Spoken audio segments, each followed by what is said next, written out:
What's up, everybody? Welcome back to my Twisted Life of Poetry. I am Poetry. This is a Queen Sugar recap review. So this may not be my typical recap or review because I didn't take any notes when I watched this episode. It was a very heavy episode. I don't think there was one shining moment in the entire thing, with the exception of Hollywood support for Aunt Vi. But other than that, that was not a shining moment for me. This was a heavy episode. Heck, I don't even know where it starts off. It starts off from last week. This is just the next day. Darla is outside with Ra, and he is looking like he's in so much pain and so much angst. But I'm gonna need Ralph Angel to drop at least one thug tear. He had that face, that stone face on. He didn't even have the tremble lip. He didn't have like a tear shed, not even a well up of tears in his eyes. But he did have that angst in his face. And just hearing the news that Blue may not be his baby. And there's still a possibility that it is, but it's an even stronger possibility given Darla's history that Blue may not be his. And he just ain't got no words for her. He don't know what to say. He's like in shock, and she like, I'm sorry, I didn't mean to hurt you. I just wanted everybody to be okay.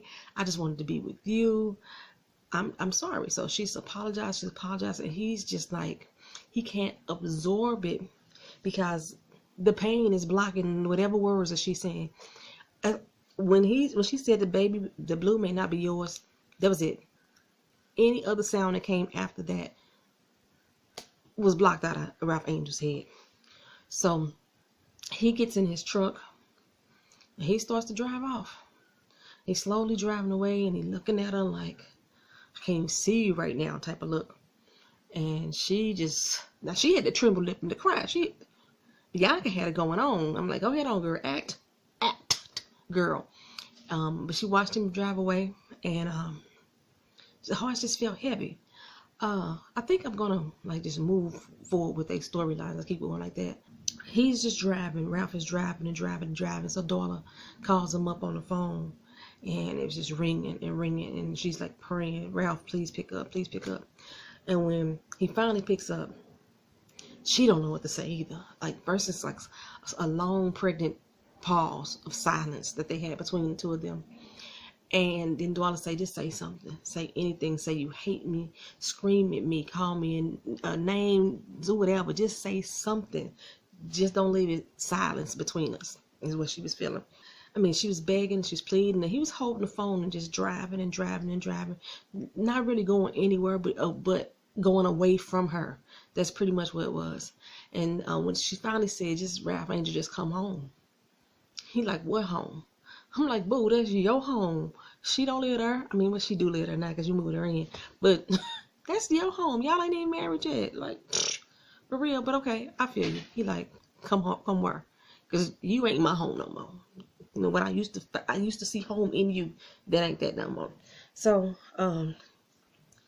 he hung up, and she breaks down crying some more. Her mama come out and talk to her. Remember, this is the next day, so that her parents still there. I don't know where her daddy at. They didn't show him at all during the scene, but the mama's still there. She bring her some nice cool glasses of lemonade. She like, baby, Ralph just needs some time. He just needs some time to absorb everything you just told him. Yeah, you got to give him that time. They talked about, the fact that, she saw good in Ralph Angel, and she know that he loved that little boy, and he gonna come back around. It's like, is she blessed? She's a blessed person. And Darla's like, I don't feel blessed. She said, blessed is not a feeling. It's just that, what the heck did she say? She said it's not a feeling, but it's basically that it's the belief people have in you for you to do better. That's being blessed. That no matter how bad, how wrong you've done, there's somebody still out there wanting you to have and do and get better. That's what blessings are. I was like, okay, that's how you want to interpret that. So then she went on and talked about the night she consummated with this unknown person. And probably led to the conception of Blue. And when it got down to it, she said it may be more than one guy. She ain't sure. She don't know how many it was. But she was so far gone. And then her mama tells her about, You know, they used to come down there and look up for her. They came and looked and looked and looked. They looked like 9 times. And then she went back to drinking. She broke 23 years of sobriety. And this, like, when I'm listening to her mom and her pops talking last episode, I was like, this is such a difference the way Darla explained her parents. She made it seem like the pops was the ruling hand of the household, and mama just sat there all meek and quiet and didn't have a voice. Her mama don't seem like she that type of person. She got a voice and she speak it. But she was an alcoholic, and like I said, she had 23 years of sobriety, and she ruined that in search for Darla.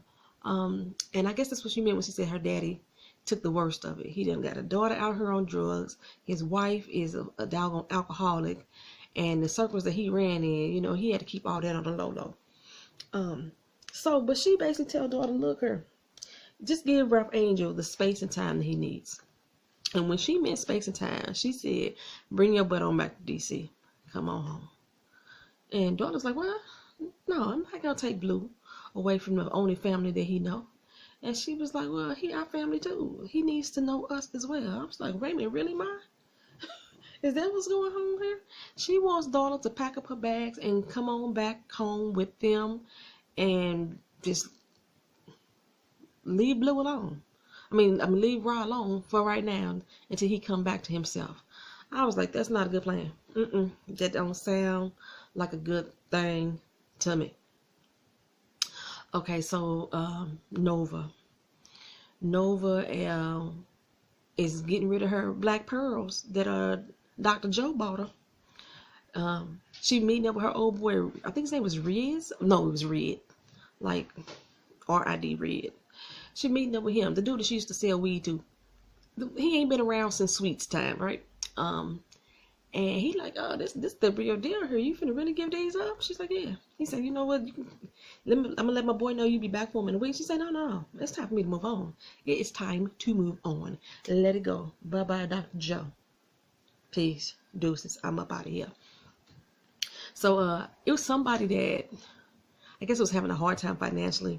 They was throwing a get together for him to raise money, and she was like, just whatever money you get, just go and give it to him, because I know he's going through a hard time. It's like Nova back to being herself. This was the Nova that we met in season 1. Okay, so while Nova's out in her garden, an old lady, Miss Brown, showed up. She must be with the little local political council. Oh, I need some water. I'm gonna try to get through this fast because I ain't got no water. I'm thirsty. She must be with the political council, and she offered Nova a seat at the table. And Nova's like, no, that's not what I do. That's y'all thing. I'm good, staying in the fight, in a good fight. And Miss Brown said, look, you need to finish what you started. She's like, I don't give a doggone if that's your style. If you think that's what you should be doing, this ain't about you. It's about the community. So you need to go and get on the good foot and get to getting. Well, Nova went to the party for the little young guy, and Red was there with a few other people. He introduced Nova to these people, and first she was getting some like, I came to your Zika volunteer day. I ride with your sister, rah type of thing. But then she had one chick that was like, yeah, you ain't nothing.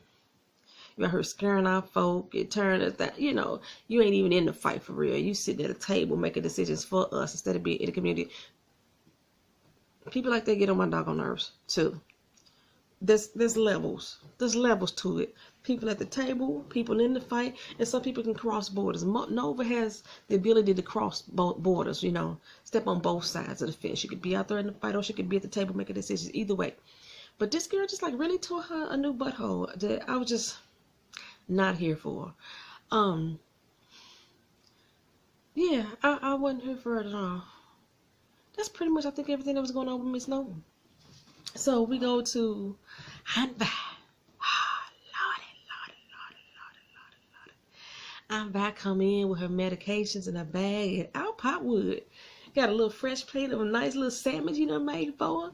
And she like, what you doing here? He like, what kind of welcome is that, woman? He's supposed to be on his deposition an extra day. Now, last episode I asked what was the deposition of the oil rig explosion. They basically interviewing people that were on there, trying to find out whose fault it was. And the way Wood was saying, it was making it look like, the company done did a lot of dirt. They overlooking a lot of stuff, and this was the cause of the explosion. But for some reason, I think it's gonna come back, and they're gonna try to put that on the crew. That's how big companies do. But right now, that's the way it looked like it's going. And Wood is like, you know what? We may get some more money out of this. I'm gonna spoil the heck out of you, baby. We gonna make your dreams really blow up. They gonna really. We gonna just shoot for the stars. We gonna go past them. We gonna grab for the universe and make it ours, right? Later on, he's going through her purse, and she's like, I know doggone well you ain't in my bag. How dare you go into a lady's purse? And he was like, look here, it's something that you hide from me, woman, because I know doggone well when you get regular old vitamins or their OTCs, they come in a brown paper bag. But when you got a prescription, that RX, it's in a white bag, and you came home with a white bag. So you ain't telling me something. What's really going on? So I finally sat down and told him, you know, the doctor told me I had lupus. The way Wood reacted, that's how I wanted. He was like, couldn't catch them breaths. Had to, when you're shaking your head and saying, at the same time, you know something, you're feeling it. Wood was like, that's all right, okay, I got you. We're gonna get through this together. And I was like, yeah, I'm gonna do what I need to do. I can handle it. I can take her medication. I can live with it, and I'm gonna live a long doggone life with this. You know, I can manage it. I don't know if anybody who's been able to successfully manage it the way that they try to make it seem like I can take these medications and I can still walk around living a normal life. I don't know anybody that had lupus that was able to do that. Their management basically was, I'm gonna take these medications to make the pain not so bad. But as far as like just living an everyday normal life, no, I don't know of that. If anybody in my comment section knows of somebody who has been able to successfully manage it and live a normal life with lupus, let me know. I would love to hear that success story. I swear for goodness, because I still say that is a terrible disease to have. You could live a longer life with it, but it's a painful life from what I've witnessed. But he said, yeah, we gonna get to this. And she was like, no. When I said that wouldn't include you and me. That's me. I'm gonna do this. I'm not finna be your ex-wife and become a burden to you. And he like, that ain't the same woman. She was like, no, I'm not finna do it. I'm not finna become her. And it's not the same because Wood didn't love that woman. They got together. I think they had a baby and found out she had a baby when he was getting committed to the hospital, something like that. Basically, he wasn't really with her, but he stayed married to her because she needed medical attention because she had a bipolar disorder, I think it was. So it's not the same. He's like, woman, I done left my job for you. They ain't no man finna do that for somebody that he don't want to be with forever. So we in this together. So she finally accepted that good grace. That she got a good man. That's the only shining moment. Was Wood was like, I ain't going no doggone where. I ain't going nowhere. I don't know what you're talking about. That's the shining moment right there. Vi was putting some things away. Then Wood came in carrying Ralph Angel drunk ass. He towed up from the floor up. And she's like, where you getting him from? Picked him up at the bar. He got him a big old bottle. It looked like what's that whiskey my landlord used to drink? My old land, Wild Turkey. That's what that bottle looked like to me. That's what like Ralph Angel was drinking. I heard that's some strong stuff. I know it was strong for my doggone landlord. That mug. Oh my God. He like dragging Ralph Angel to the house. And Vi was like, what's going on, baby? What happened? He too inebriated to say what's going on. I'm assuming later on that he must have told her that she was like shutting the door on the room. She's pulling that door closed, and she couldn't get out the strength really to do it. She came back. She had to talk with the Lord. She's like, look here, listen to me and listen to me keenly. I'm not sure what's going on, but fix it. Whatever you're doing, take it back. Take it all back. She said, take it back probably 1,000 times. And she, take it back. Take it back. I said, take it back. I meant that. Take it back. That's what she said to the Lord. Charlie. Charlie and Remy. Remy come in the office and like, hey, had a good night talking to you last night. You know, and Charlie's like, I know it didn't end up the way we wanted it to, but you know, all things considering, I had a good night with you as well. Um, Before Remy comes into the office, Darla had called to tell Charlie, asked Charlie because she not come in. Charlie was like, cool. Two of the farmers, Luther and I forgot the other guy, came in and said, look here, the Landry's threatening to take our land. They got this farm land, most of the people, they are leasing the land. They don't have ownership. And he threatened to take their lease, to cancel their lease, if they decide to steal a meal with Queen Sugar. So she like, no, we're going to fight that. We're going to fight it. We're going to fight it. They like, no, we're not going to win. He already won this fight before it even started. So no, we're not going to go there. We're going to go ahead and stick with Landry. So she losing farmers left and right. So when Riri come in, like I said, he talking about the date night, and then he said, well, did the boys come in and talk to you? She said, yeah, but I got something up my sleeve. She had called old Martin Remington. That was the guy that her mama introduced her to.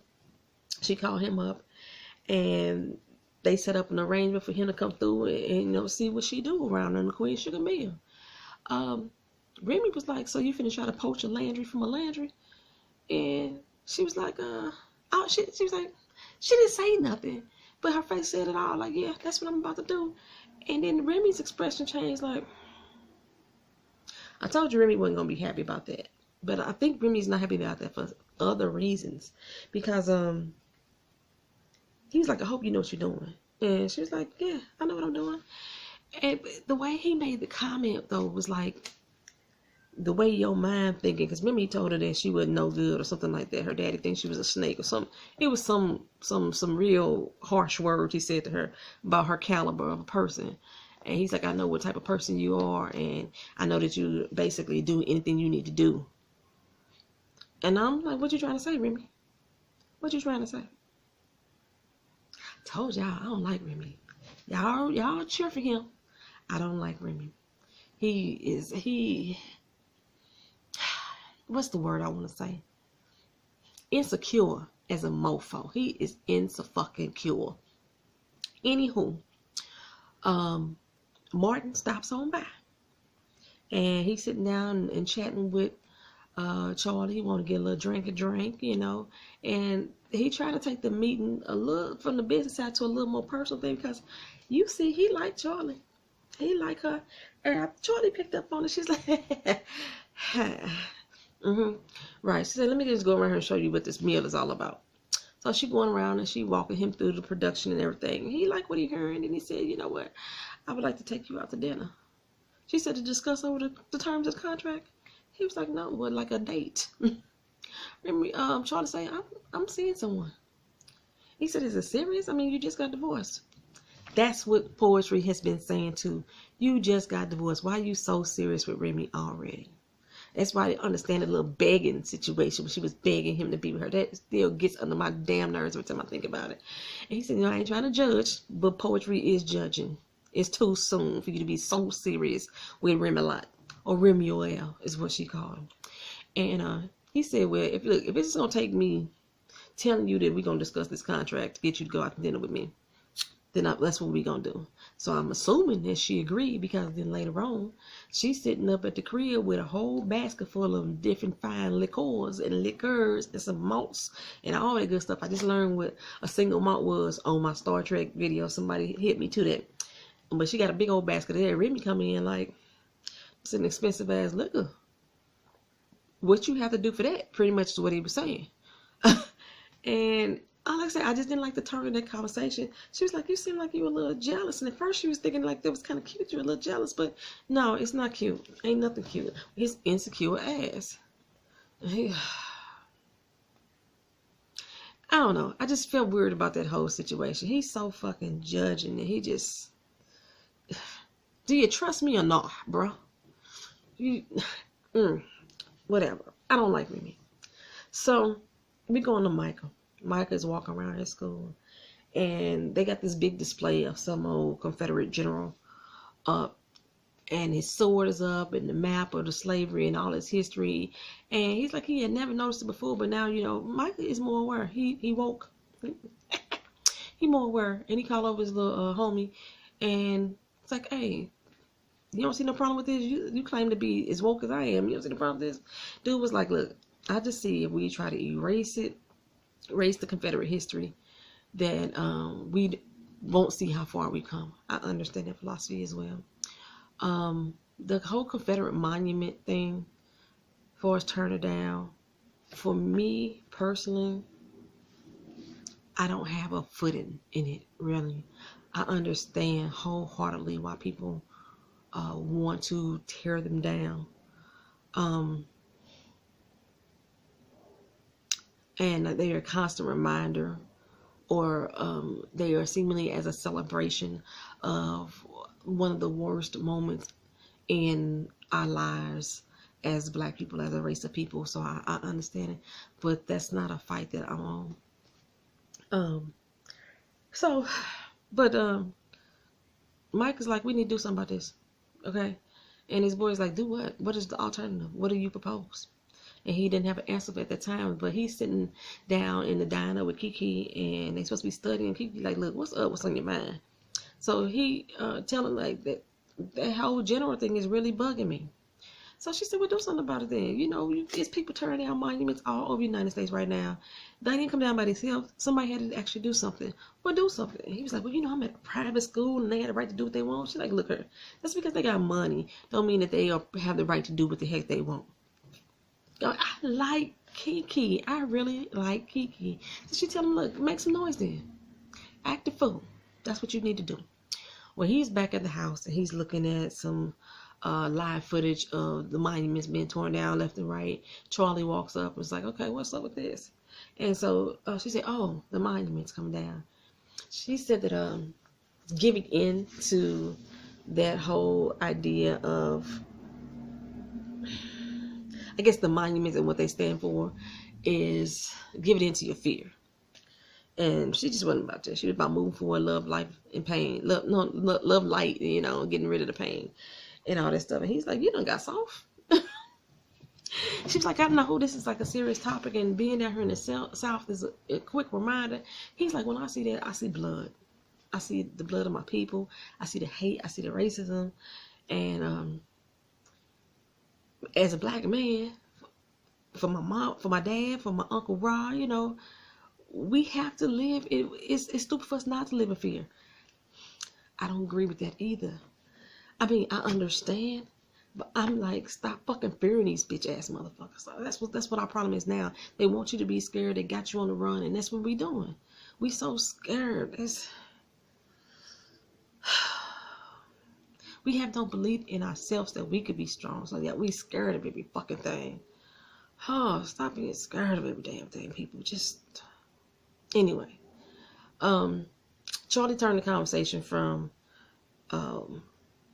protesting about, you know, Confederacy to her relationship with Remy, and she was telling him, look, it's getting kind of serious. And at first he was like, okay, oh, Remy a good dude, I'm all right with that, I'm cool with that. And she was like, yeah, he was talking about having babies. He was like, babies? What? You serious right now? He's like, I guess I get ready to be a big brother. She's like, no, too soon, bro, too soon. At the end, we see Blue out in the yard playing with his toys, and I see his figure walk up before the screen goes black and we start getting our credits. And then you hear Blue say, oh, there it go, right there. Ra was in the at the cemetery, at the monument of his fallen borderlines, crying and shedding a tear. So for some reason, I didn't think that was Ra that walked up on Blue. I think Darla finna take him and go with her parents. I just don't see that as being a good idea. I just don't see it at all. Y'all let me know what y'all think. Y'all leave y'all comments down in the comment section. If I forgot anything because I didn't take notes, drop them in the comment section and let me know what I forgot. I probably won't be back on here till tomorrow to actually respond to those comments, because I am like writing on my next book. Y'all gonna hear me mention it all doggone month, because I'm doing this for a full 30 straight days. Just dedicating my mind to my book. My mama read the first 10 pages and she loved it. And she didn't just love it because she's my mama, because she would tell me when she don't like something. But we was like riding in the car, what have you? I'm getting off topic. Thank y'all for watching. Like, comment, share, subscribe. Peace.